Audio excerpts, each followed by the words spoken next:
You have to believe in yourself. You have to believe that it's possible, because you can create your reality. The perception that you have of the world, if you think there's only scarcity, there's no opportunity, that's how you are going to interact with reality. If you think that there's abundance, if you think that there's opportunity, then these things will manifest themselves to you. So you have to believe that you can, right? And the way that you believe, and the way that you can get to that state, because a lot of people are like, I have a lot of doubt.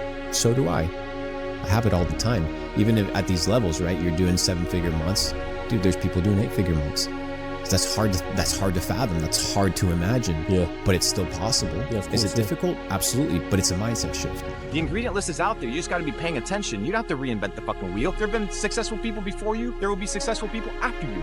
The question is, will you become successful? Will you instill the habits of a winning person? Will you embody the beliefs of a winning individual? Will you cut out the bullshit that makes you a loser? Or are you going to keep consuming and being like, oh, what's wrong with me? What's wrong with me? What's wrong is you're wrong. Your life is wrong. Everything you do, when the moment you wake up, you self-sabotage. You're setting yourself up for failure. And then you're asking why you suck at life.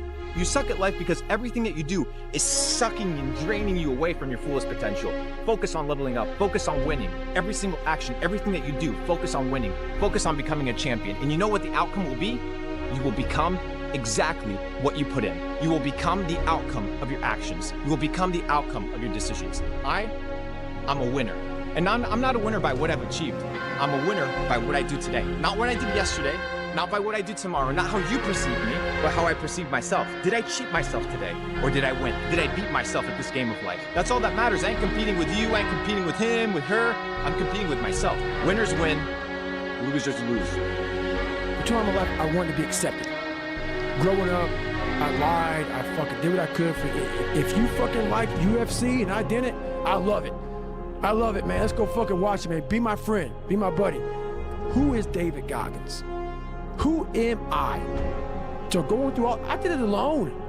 There was no fucking trophy on the fucking wall on the mantle. That trophy's in my fucking brain. No one helped me get there. No one paid my fucking bills. No one did shit for me. No one ran those fucking miles, lost that fucking weight. Look, I suffered on my own and developed this man who said, it's who I am, man. A very competitive, ultra competitive dude that take it what you want, man. I call that personal sovereignty. Exactly. There's not a lot of people that have that.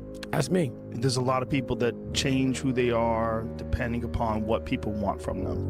And that's me. Yeah, that's important, man. And most people struggle their whole life to find out who they are. Struggle their whole life to find out what defines them, what they actually enjoy and what they don't. You start putting yourself in situations that suck, you'll find yourself. Yeah. You'll find it real quick. Other people who are afraid to do things because they're worried about the perception that may come from other places. To me, that's more gratifying than anything, you know. So that's the things that my father and my mother instilled in me. Take a negative and turn it into a positive. Don't be afraid to fail. The unfulfilled potential is the story of most people's lives. It is. It is. And it could have been the story of mine. And I tell a lot of people go, what's your biggest fear in life? And my biggest fear, honestly, was, that's not me, man. And God looks at me and says, that's who you were supposed to be. I was going to work that hard every single day so that when I do retire, I have no regrets. And that was the most important thing for me, is to leave no stone unturned, get better every single day. And if I lived that way, then over time, you know, I'd have something that was beautiful. But that was my philosophy. It seems like a pretty simple one, but you know, if you live your life to just get better every single day, you do that for 20 years, I mean, what do you have? My personal goal is to squeeze every ounce of potential out of whatever I have. And I think that if you feel like you have potential left over, then it will eat you alive until you do something about it. Almost every successful person that I have ever encountered has gone through not a month or a year, but many years of doing work without reward, where they have to do things that other people find boring, and they have to sacrifice things that everyone finds interesting, that most people want to do during that entire season of their life. And they basically sacrifice a season of other things that they would prefer to do stuff that they would not prefer to do because of the one thing they want most. Everybody's asleep, man, or just getting home after a long night. You know, going out there partying. It's Friday night. It's close to 3 in the morning right now. You know, the thing is, man, it's always going to be a party. There's always going to be a time to celebrate and a time to join friends or a day that, I mean, the bars are always open. Always open. No matter how old you are, they're always open, you know? What's not always open is the opportunity to check the box in life. You know, achieve your dreams. That's not always open. Live your life like there's a documentary crew following you around and you are analyzing your own behavior. Do what you would want to do so that your kids one day would look back at it and see that documentary and look on it with pride. Like, wow, my dad was a bad man. He really did what he had to do. I love a success story, but even more than a success story, I like a dude who his life up and then gets it back together again story. Whoever's listening to this, if you wrote a book right now about your life and you gave it to someone, would it change their life for the better? If not, you gotta get to work. It's in us. It's with Shelby's. It's in our gypsy blood. We live somewhere between life and death. What is your concern, Tommy? For 1 minute. Waiting to move on. The soldier's minute. And in the end... Is there any man here named Shelby? I'm looking for Thomas Shelby. We accept it. Mr. Shelby. We shake hands with devils who have come to my attention. And we walk past them. In a battle, that's all it is. Darkness. 1 minute of everything at once. Care.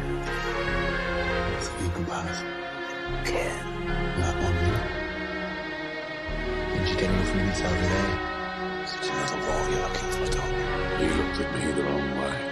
No, it's gone. It's not a good idea to look at Tommy Shelby the wrong way. None of the Peaky Blinders. Are you always so finding? No, gentlemen, there is hell. So, Tommy Shelby. And there is another place below hell. That's what you want. None of you will survive. I will remember everything. I forget nothing. That's what you shall have. Tommy, we're out of our league. Does your ambition have no limits? Does your vanity have no limits? I'm thinking ahead, thinking of every possibility, remembering everything that is happening.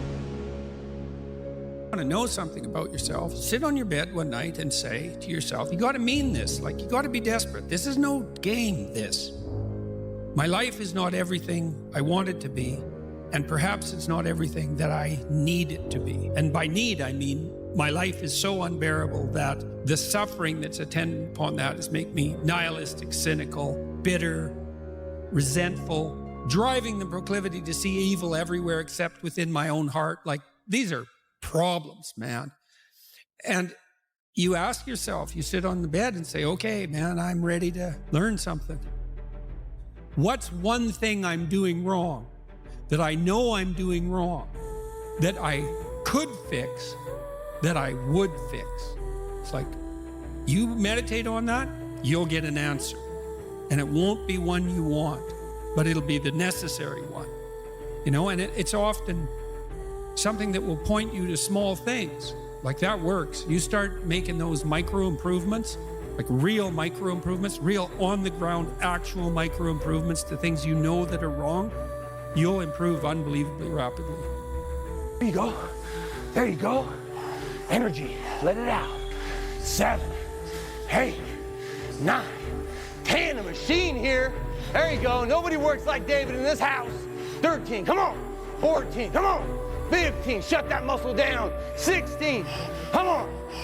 Get it. 17. You don't know me, son. Get it. 18. You don't know me, son. Get it. 19. You don't know me, son. Yeah.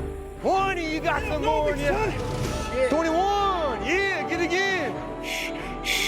Come on. We want to see it. Good. 22. Who's going to carry the boats and the logs? That's you, buddy. Come on. 23. Come on, 24. One more, David.